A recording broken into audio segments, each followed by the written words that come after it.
नमस्कार दोस्तों, स्वागत है आपका मेरे यूट्यूब चैनल सेल्फ मेडिकोस में। तो आज हम देखेंगे ऑक्सीटोसिन हार्मोन को। ठीक है दोस्तों, तो ऑक्सीटोसिन हार्मोन को आज हम देखेंगे। तो ऑक्सीटोसिन के बारे में आपको पहले से दोस्तों पता होगा कि ये पोजिटेरियर पिट्यूटरी से सिक्रीट होता है। ठीक है, तो देखिए मैं आपको बता दूं कि पोजिटेरियर पिट्यूटरी से कोई भी हार्मोन का सिक्रीशन या फिर सिंथेसिस नहीं होता है। लेकिन आपने 11th क्लास के एनसीईआरटी में पढ़ा होगा कि पोजिटेरियर पिट्यूटरी से ऑक्सीटोसिन हार्मोन का सिक्रीशन होता है। तो देखिए एक्चुअली में होता क्या है कि पोजिटेरियर पिट्यूटरी में ऑक्सीटोसिन का स्टोरेशन होता है। मतलब कि पोजिटेरियर पिट्यूटरी में ऑक्सीटोसिन वहाँ पे स्टोर होता है और सिंथेसिस इसका हाइपोथैलेमस में होता है। तो हाइपोथैलेमस में ऑक्सीटोसिन का सिंथेसिस होता है और फिर वो पोजिटेरियर पिट्यूटरी में आकर स्टोर होगा और फिर वहाँ से वो ब्लड में रिलीज होता है। तो देखिए दोस्तों, सबसे पहले मैं आपको बता दूं कि posterior pituitary does not secrete any hormone. ठीक है, बहुत ही सिंपल सा वर्ड। अब हम बात करते हैं कि हाइपोथैलेमस में कहाँ पे सिंथेसिस होता है ऑक्सीटोसिन का। तो देखिए जो भी हार्मोन पोजिटेरियर पिट्यूटरी से सीक्रेट होता है एक्चुअली में उसका सिंथेसिस हाइपोथैलेमस में होता है। कहाँ होता है? हाइपोथैलेमस में। जैसे कि एडीएच हो गया, ठीक है, एंटी डाययूरेटिक हार्मोन। जैसा कि हम पिछले वीडियो में आपको बताए थे कि एंटी डाययूरेटिक हार्मोन का भी सिंथेसिस हाइपोथैलेमस में ही होता है। तो देखिए जैसे कि हाइपोथैलेमस में आपको ऑक्सीटोसिन हो गया, एंटी डाययूरेटिक हार्मोन हो गया, ये दोनों हार्मोन का सिंथेसिस हाइपोथैलेमस में होगा और फिर वो हाइपोथैलेमो हाइपोफाइजियल ट्रैक्ट के हेल्प से हाइपोफाइजियल के ट्रैक्ट के हेल्प से ये फिर पोजिटेरियर पिट्यूटरी में ट्रांसपोर्ट होता है। तो सबसे पहले मैं आपको बता दूं कि हाइपोथैलेमस में इसका सिंथेसिस कहाँ होता है। तो हाइपोथैलेमस में दो न्यूक्लियस प्रेजेंट होता है। कौन कौन सा? एक होता है पैरावेंट्रिकुलर न्यूक्लियस और दूसरा है सुप्रा ऑप्टिक न्यूक्लियस। कौन कौन सा? पैरावेंट्रिकुलर न्यूक्लियस और सेकंड है सुप्रा ऑप्टिक न्यूक्लियस। तो इन्हीं दो न्यूक्लियस में इसका सिंथेसिस होता है ऑक्सीटोसिन हार्मोन का। ठीक है, जैसे कि आप देख रहे हैं यहाँ पे कि पैरावेंट्रिकुलर न्यूक्लियस में इसका ऑक्सीटोसिन का सिंथेसिस हो रहा है, जो यहाँ पे इसका क्वांटिटी बहुत ज़्यादा है, और इसमें सुप्रा ऑप्टिक न्यूक्लियस में इसका क्वांटिटी थोड़ा कम है। तो मैक्सिमम अमाउंट में पैरावेंट्रिकुलर न्यूक्लियस में ऑक्सीटोसिन का सिंथेसिस होता है। मैंने रेड कलर के पेन से यहाँ पे ऑक्सीटोसिन को रिप्रेजेंट किया है। ठीक है, अब देखिए, अब ये यहाँ पे सिंथेसिस हो गया। अब इसको कहाँ जाना है? इसको स्टोर होना है पोजिटेरियर पिट्यूटरी में। तो पोजिटेरियर पिट्यूटरी में स्टोर होने से पहले ये ट्रांसपोर्ट होगा पोजिटेरियर पिट्यूटरी तक। इसके लिए यहाँ पे एक ट्रैक्ट बना होता है, ठीक है, न्यूरल ट्रैक्ट बना है। इस ट्रैक्ट का नाम है हाइपोथैलेमो हाइपोफाइजियल ट्रैक्ट। कौन सा? हाइपोथैलेमो हाइपोफाइजियल ट्रैक्ट, जिसके हेल्प से ये ट्रांसपोर्ट होकर ऑक्सीटोसिन एंड पोजिटेरियर पिट्यूटरी में आकर स्टोर होगा। ठीक है, तो इसके लिए क्या होता है कि एक न्यूरोफाइसिन एक ट्रांसपोर्टर प्रोटीन होता है। क्या नाम है इसका? Neurophysin transporter protein, oxytocin transporter protein होता है। Oxytocin transporter protein, neurophysin. देखिए मैंने यहाँ पे ग्रीन कलर के पेन से ये ट्रांसपोर्टर प्रोटीन को मैंने रिप्रेजेंट किया, न्यूरोफाइसिन को। देखिए जैसे आप देख सकते हैं कि न्यूरोफाइसिन को मैंने ग्रीन कलर के पेन से बनाया।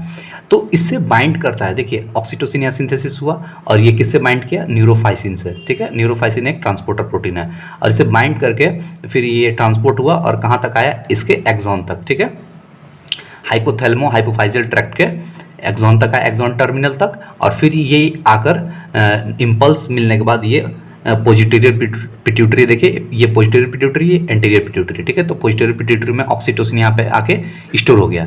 ठीक है, अब जैसे ही इसको एक पॉजिटिव फीडबैक या फिर पॉजिटिव स्टिमुलस मिलेगा ब्लड से, तो फिर ये जो ऑक्सीटोसिन है ये ब्लड में रिलीज होगा। ठीक है, कौन रिलीज करेगा इसको? पोजिटेरियर पिट्यूटरी। तो उम्मीद करते हैं ये बात आपको अब समझ में आ गई होगी कि कैसे पोजिटेरियर पिट्यूटरी ऑक्सीटोसिन का सिक्रीशन करता है। अब देखते हैं दोस्तों कि इसका ब्रांड नेम जो है ये पिटोसिन है। ऑक्सीटोसिन का ब्रांड नेम है, मतलब कि जो मार्केट में ये सोल्ड होता है वो पिटोसिन के नेम से ही सोल्ड होता है। ब्रांड नेम इसका पिटोसिन है। दो बात और देख लेते हैं। Oxytocin is a polypeptide proteinaceous hormone. देखिए प्रोटीनियस हार्मोन क्या होता है? पॉलीपेप्टाइड हार्मोन होता है। तो प्रोटीनियस हार्मोन किससे बने होंगे? इनका पॉलीपेप्टाइड जो होगा वो अमाइनो एसिड से। पॉली मतलब बहुत सारे, पेप्टाइड मतलब जो पेप्टाइड से मतलब कि अमाइनो एसिड से। तो कितने अमाइनो एसिड से बना होता है? 9 अमाइनो एसिड से। ठीक है, 9 अमाइनो एसिड्स के बने होते हैं। Half life of the oxytocin is about 6 minute. इसका हाफ लाइफ कितना होता है? 6 मिनट होता है। ठीक है, अब हम इसके फंक्शन की बात कर लेते हैं। ठीक है, कि ऑक्सीटोसिन इसका ये वर्क कैसे करता है, इसका फंक्शन कैसा है। तो सबसे पहले दोस्तों मैं आपको बता दूं कि ऑक्सीटोसिन जो होता है ये मेल और फीमेल दोनों में सीक्रेट होता है, मेल एंड फीमेल। ठीक है, मेल में भी सीक्रेट होता है और फीमेल में भी सीक्रेट होता है। तो सबसे पहले हम फीमेल की बात कर लेते हैं, फिर उसके बाद मेल में देख लेंगे। फीमेल में ये मेनली क्या करता है उसको देखते हैं, फिर हम मेल की बात करेंगे। तो देखिए दोस्तों, फीमेल में सबसे पहला जो है ये action of the oxytocin on the mammary gland. जो फीमेल में मेमोरी ग्लैंड होता है उस पर ये कैसे एक्शन करता है ऑक्सीटोसिन, उसको देखते हैं। तो देखिए सबसे पहले कि क्या होता है कि more number of receptors are present on the mammary gland, particularly on the nipples. Female में जो मेमोरी ग्लैंड्स है तो उसमें निपल्स प्रेजेंट होता है उसके टिप पे, ठीक है, मेमोरी ग्लैंड के टिप पर निपल्स प्रेजेंट है। तो निपल्स के अराउंड में, ये मान लीजिए कि निपल हो गया, इसके अराउंड में, निपल के अराउंड में यहाँ पे बहुत सारे ऑक्सीटोसिन के रिसेप्टर्स प्रेजेंट होते हैं, ठीक है, सक के रिसेप्टर प्रेजेंट होते हैं, यानी कि जो बेबी निपल्स को सक करता है, मदर निपल को सक करता है। तो देखिए इन्फेंट या फिर baby suck the mother nipple, ठीक है, तो ये यहाँ पे जो बेबी है वो मदर निपल को सक कर रहा है, ठीक है। तो जो सक करेगा तो यहाँ कहाँ सक करेगा, वो निपल्स के अराउंड सक करेगा। तो सक यहाँ पे सक करेगा तो यहाँ पे क्या प्रेजेंट है, यहाँ पे पार्टिकुलरली रिसेप्टर प्रेजेंट है। किसके रिसेप्टर? ऑक्सीटोसिन के रिसेप्टर प्रेजेंट है। तो फिर ये मोर number of receptor present on the mammary gland, particularly on the nipples, ठीक है। तो अब ये यहाँ से इम्पल्स जनरेट होगा, ठीक है, निपल्स से इम्पल्स जनरेट होगा। This impulse discharge from the nipples and carried out by the somatic afferent nerve fibre, ठीक है। जो यहाँ पे हमारे बॉडी में सोमैटिक नर्व फाइबर प्रेजेंट है, सोमैटिक एफरेंट नर्व फाइबर, तो उससे ये इन्फॉर्मेशन कहाँ जाएगा, उससे ये इन्फॉर्मेशन जाएगा आपको हाइपोथैलेमस तक, ठीक है। हाइपोथैलेमस में कहाँ दोस्तों? जहाँ पे ऑक्सीटोसिन का सिंथेसिस होता है, पारावेंट्रिकुलर एंड सुप्रा ऑप्टिक न्यूक्लियस में, ठीक है। हाइपोथैलेमस में वहाँ पे इंफॉर्मेशन जाएगा कि अब क्या करना है, सिक्रीशन करना है, किसका? ऑक्सीटोसिन का। तो किसके हेल्प से जाएगा इंफॉर्मेशन? निपल से, सोमैटिक एफरेंट नर्व फाइबर से, ठीक है। देखिए बेबी सक किया, रिसेप्टर प्रेजेंट है निपल्स पे, और निपल्स से इंपल्स जनरेट हुआ, और ये इंपल्स हाइपोथैलेमस तक पहुंचेगा, पारावेंट्रिकुलर न्यूक्लियस और सुपराऑप्टिक न्यूक्लियस तक, ठीक है। किसके हेल्प से? सोमैटिक एफरेंट नर्व फाइबर से। उसके बाद क्या होता है दोस्तों कि देखिए हाइपोथैलेमस में हाइपोथैलेमस और पोस्टीरियर पिट्यूटरी के बीच में एक ट्रैक्ट प्रेजेंट होता है, जैसे कि हम पहले आपको बता चुके हैं, हाइपोथैलेमो हाइपोफाइजियल ट्रैक्ट। ये न्यूरल ट्रैक्ट है, ठीक है, हाइपोथैलेमो हाइपोफाइजियल ट्रैक्ट। तो इस ट्रैक्ट के हेल्प से ऑक्सीटोसिन रिलीज होकर कहाँ ट्रांसपोर्ट हो जाएगा? ये oxytocin stored in the posterior pituitary, और ये पोस्टीरियर पिट्यूटरी में जाकर स्टोर्ड हो जाएगा, ठीक है। किसके हेल्प से? हाइपोथैलेमो हाइपोफाइजियल ट्रैक्ट। जैसे कि आप देखिए मैंने यहाँ पे बताया आपको कि ये हाइपोथैलेमो हाइपोफाइजियल ट्रैक्ट है, जो कि ये हाइपोथैलेमस से पोस्टीरियर पिट्यूटरी को दोनों को जोड़ता है, ठीक है। इस न्यूरल ट्रैक्ट को, होल न्यूरल ट्रैक्ट को हम बोलते हैं हाइपोथैलेमो हाइपोफाइजियल ट्रैक्ट। तो यहाँ पे हम आपको यही बता रहे हैं दोस्तों कि हाइपोथैलेमस जो है वो क्या सिक्रेट करता है? ऑक्सीटोसिन को रिलीज करता है, और ये फिर ऑक्सीटोसिन जो है कहाँ आकर स्टोर हो जाएगा? पोस्टीरियर पिट्यूटरी में, ठीक है। अब इस पोस्टीरियर पिट्यूटरी में आकर स्टोर हो गया ऑक्सीटोसिन, और फिर पॉजिटिव फीडबैक मिलने के बाद ये क्या करेगा? Teej oxytocin release in the blood, और फिर ये ब्लड में रिलीज हो जाएगा। तो इस पूरे प्रोसेस को हम बोलते हैं न्यूरो एंडोक्राइन रिफ्लेक्स। क्या बोलते हैं दोस्तों? न्यूरो एंडोक्राइन रिफ्लेक्स, यानी कि यहाँ पे न्यूरल सिस्टम भी वर्क कर रहा है और एंडोक्राइन सिस्टम, दोनों एक कोऑर्डिनेटेड मैनर में वर्क कर रहे हैं, दोनों एक कोऑर्डिनेटेड मैनर में वर्क कर रहे हैं। कैसे? देखिए यहाँ पे सोमैटिक एफरेंट नर्व फाइबर है, ये क्या है? एक न्यूरल पार्ट हो गया। फिर आप देखिए यहाँ पे हाइपोथैलेमो हाइपोफाइजियल ट्रैक्ट है, ये भी क्या है? एक न्यूरल पार्ट हो गया। और ऑक्सीटोसिन हमारा क्या है? एंडोक्राइन एक हार्मोन है, तो इसलिए हम इसका नेम है यहाँ पे रखा गया है न्यूरो एंडोक्राइन रिफ्लेक्स, यानी कि दोनों एक कोऑर्डिनेटेड वे में वर्क कर रहे हैं, न्यूरल सिस्टम भी और एंडोक्राइन सिस्टम भी। और इसको हम मिल्क इजेक्शन रिफ्लेक्स भी बोलते हैं, ठीक है, यानी कि मिल्क लेट डाउन हार्मोन भी बोलते हैं इसको, मिल्क लेट डाउन हार्मोन। किसको? ऑक्सीटोसिन को। ऑक्सीटोसिन को दोस्तों क्या बोलते हैं? मिल्क लेट डाउन हार्मोन भी बोलते हैं। तो उम्मीद करते हैं आपको मेमोरी ग्लैंड वाला जो पोर्शन है समझ में आ गया होगा कि कैसे यहाँ पे हाइपोथैलेमस जो सिंथेसिस करता है ऑक्सीटोसिन का, और वो कैसे ब्लड में रिलीज होता है। अब हम आगे देखते हैं इसका इफेक्ट यूटेरस पे कैसा होता है। तो देखिए action of the oxytocin on the pregnant uterus. देखिए फीमेल में एक यूटेरस जो है प्रेग्नेंट स्टेज में भी होता है और नॉन प्रेग्नेंट स्टेज में। तो सबसे पहले देख लेते हैं कि प्रेग्नेंट स्टेज में ऑक्सीटोसिन कैसे वर्क करता है। तो देखिए throughout the pregnancy oxytocin secretion is inhibited by the estrogen and progesterone. Whole the pregnancy period, मतलब पूरे प्रेगनेंसी पीरियड के ड्यूरिंग कोई भी ऑक्सीटोसिन रिलीज नहीं होता है, यानी ऑक्सीटोसिन का सिक्रीशन ब्लड में नहीं होता। क्यों नहीं होता है? क्योंकि यहाँ पे पूरे प्रेगनेंसी के दौरान एस्ट्रोजन और प्रोजेस्टेरॉन ब्लड में इसका लेवल बहुत ही ज़्यादा होता है। किसका? एस्ट्रोजन और प्रोजेस्टेरॉन का, जिसकी वजह से यहाँ पे आपको ऑक्सीटोसिन का सिक्रीशन नहीं हो पाता है। जहाँ पे भी एस्ट्रोजन प्रोजेस्टेरॉन रहेंगे दोनों, ये ऑक्सीटोसिन को इनहिबिट करते हैं। ठीक है, तो अब देखिए at the end of the pregnancy this two hormone secretion suddenly decrease. अब एंड ऑफ द प्रेगनेंसी में क्या होता है? जैसे अब प्रेगनेंसी एंड होता है यानी कि आफ्टर 9 मंथ, ठीक है, 9 मंथ के बाद क्या होता है? इनका सिक्रीशन धीरे धीरे डिक्रीज होने लगता है। किसका? प्रोजेस्टेरॉन और एस्ट्रोजन का। तब क्या होता है? तब जाकर क्या होता है दोस्तों कि यहाँ पे आपको जो ऑक्सीटोसिन का जो लेवल है वो ब्लड में बढ़ने लगता है। जैसे एस्ट्रोजन और प्रोजेस्टेरॉन का लेवल डिक्रीज होता है यानी डाउन होता है ब्लड में eight the end of pregnancy, तो यहाँ पे आपको ऑक्सीटोसिन जो है सिक्रीशन ऑफ देखिए आप secretion of the oxytocin start cause the contraction of uterus and expulsion of the foetus.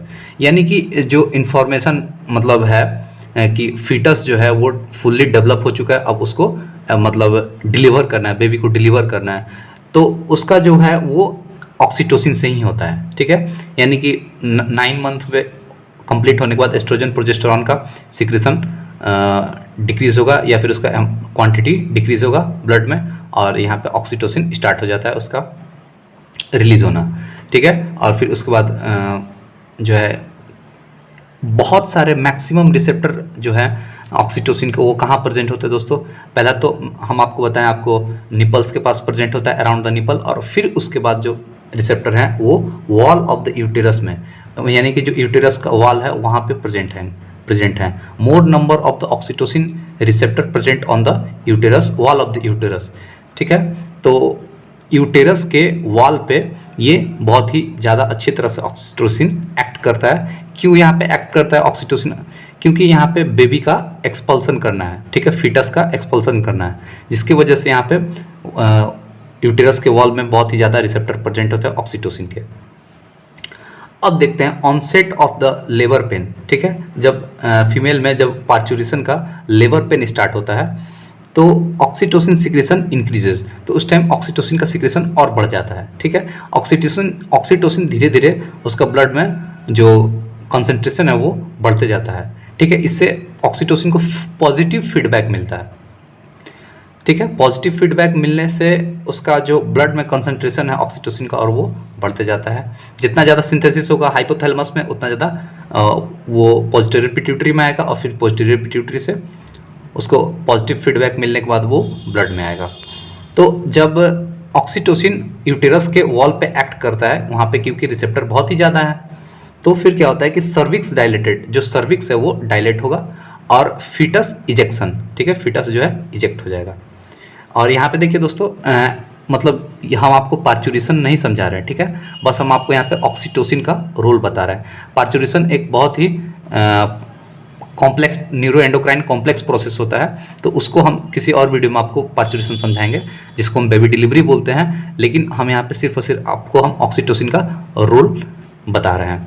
आप ये मत समझिएगा कि बस इतना इजीली ऑक्सीटोसिन बस रिलीज हुआ और पार्चुरेशन हो गया, ऐसा नहीं होता है। यहाँ पे एक और हार्मोन, इंपॉर्टेंट हार्मोन होता है जिसको हम रिलैक्सिन बोलते हैं, वो प्यूबिस सिम्फाइसिस को डायलेट करता है, तो वो भी होता है। तो हम उसको किसी और वीडियो में किसी और दिन डिस्कस करेंगे, ठीक है। आज हम सिर्फ और सिर्फ ऑक्सीटोसिन को हम ऑक्सीटोसिन का रोल बता रहे हैं कि वो कैसे एक्ट करता है पार्चुरेशन या फिर फीटस के डिलीवरी में, ठीक है दोस्तों। तो यहाँ पे फीटस इजेक्शन हो गया, फिर contraction of the uterus by the more oxytocin, जितना ज़्यादा ऑक्सीटोसिन रिलीज होगा उतना ज़्यादा यहाँ पे यूटेराइन कॉन्ट्रैक्शन होगा, तो यूटेराइन कॉन्ट्रैक्शन होगा तो फिर फीटस एक्सपल्सन होता है उससे। Oxytocin also stimulate the release of prostaglandin from the placenta. देखिए प्लासेंटा एक और लोकल हार्मोन रिलीज करता है जिसको हम बोलते हैं प्रोस्टाग्लैंडिन, ठीक है। प्रोस्टाग्लैंडिन किसके लिए रिस्पॉन्सिबल होता है? ये पेन के लिए रिस्पॉन्सिबल होता है प्रोस्टाग्लैंडिन, जिससे मतलब लेबर पेन स्टार्ट होता है। अब हम आगे बढ़ते हैं और देखते हैं कि action of the oxytocin on non pregnant uterus. ये तो हम पहले पढ़ लिए प्रेग्नेंट यूटेरस में कि मतलब जो प्रेग्नेंट यूटेरस है वहाँ पे ये कैसे एक्ट करता है ऑक्सीटोसिन। अब हम पढ़ेंगे कि जो नॉन प्रेग्नेंट यूटेरस है वहाँ पे ऑक्सीटोसिन अपना कैसे रोल प्ले कर रहा है। तो देखिए सबसे पहले during sexual intercourse oxytocin cause the uterine contraction, यानी कि जो सेक्सुअल इंटरकोर्स के ड्यूरिंग क्या होता है कि ऑक्सीटोसिन जो रिलीज होगा वो क्या करता है, यूटेराइन कॉन्ट्रैक्शन करता है। हम आपको पहले बता दें दोस्तों कि ऑक्सीटोसिन का जो रिसेप्टर है वो मेनली कहाँ प्रेजेंट होता है, निपल्स पे प्रेजेंट होता है और यूटेराइन के वॉल में प्रेजेंट होता है। तो यहाँ पे ये यूटेराइन कॉन्ट्रैक्शन कर रहा है ड्यूरिंग सेक्सुअल इंटरकोर्स, किसमें, फीमेल में। ये ऐसा यूटेराइन कॉन्ट्रैक्शन क्यों कर रहा है, क्योंकि to facilitate the sperm up to fallopian tube, यानी कि जो स्पर्म वेजाइना के थ्रू सर्विक्स में पहुंचेगा और फिर यूटेरस में आएगा तो वो ट्रांसपोर्ट होकर फैलोपियन ट्यूब तक पहुंच सके, स्पर्म जो है फैलोपियन ट्यूब तक पहुंच सके। क्यों, क्योंकि वहीं पे तो फर्टिलाइजेशन होगा ना, फर्टिलाइजेशन तो फैलोपियन ट्यूब का जो एम्पुलरी पार्ट है वहाँ पे होता है, ठीक है। तो जब तक यूटेरस में कॉन्ट्रैक्शन नहीं होगा तो उससे जब कॉन्ट्रैक्शन नहीं होगा तब तक स्पर्म जो है वो मूवमेंट नहीं कर पाएगा, ठीक है, जो स्पर्म है वो मूवमेंट नहीं कर पाएगा। तो इसकी वजह से जो ऑक्सीटोसिन है वो यूटेराइन का कॉन्ट्रैक्शन करवाता है, तो यूटेराइन कॉन्ट्रैक्शन होगा और फिर स्पर्म जो है, स्पर्म का मूवमेंट बढ़ जाएगा, ठीक है, स्पर्म का मूवमेंट बढ़ेगा और वो कहाँ तक पहुँचेगा, फैलोपियन ट्यूब तक, ठीक है। तो सेक्सुअल इंटरकोर्स में क्या होता है कि सेक्सुअल इंटरकोर्स के ड्यूरिंग यूटेराइन कॉन्ट्रैक्शन करवाता है ऑक्सीटोसिन, और जिसकी वजह से स्पर्म जो है फैलोपियन ट्यूब तक पहुँचता है। Vaginal receptors sends the impulse to the hypothalamus through the somatic afferent nerve, ठीक है।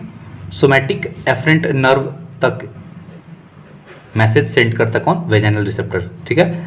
मतलब सेक्सुअल इंटरकोर्स के ड्यूरिंग जो वेजाइनल रिसेप्टर्स है वो इम्पल्स सेंड करता है to release oxytocin in the blood. तो ये कहाँ से इम्पल्स सेंड करता है, किसके through, somatic afferent nerve fibre, somatic afferent nerve fibre से ये वेजाइनल रिसेप्टर इम्पल्स सेंड करता है, किसको, हाइपोथैलेमस को। तो फिर हाइपोथैलेमस क्या करता है, release oxytocin from the hypothalamus, किसके थ्रू, हाइपोफाइजियल ट्रैक्ट के थ्रू, ठीक है। तो stored in the posterior pituitary. अब ये जो ऑक्सीटोसिन है वो पोस्टीरियर पिट्यूटरी में स्टोर हो गया आके, और फिर यहाँ से ये release oxytocin in the blood, और ये फिर ब्लड में वापस से ऑक्सीटोसिन आ गया। आपको जब ब्लड में ऑक्सीटोसिन आ गया तो फिर ये साइकिल चलता रहेगा। फिर सेक्सुअल इंटरकोर्स में क्या होता है, यूटेराइन कॉन्ट्रैक्शन करवाएगा ऑक्सीटोसिन, तो ये नॉन प्रेग्नेंट फीमेल में ऐसे वर्क करता है यूटेरस पर ऑक्सीटोसिन, ठीक है दोस्तों। अब बात करते हैं हम कि action of the oxytocin on in the male, ठीक है। मेल में ये कैसे वर्क करता है, मेल में भी तो ऑक्सीटोसिन रिलीज होता है।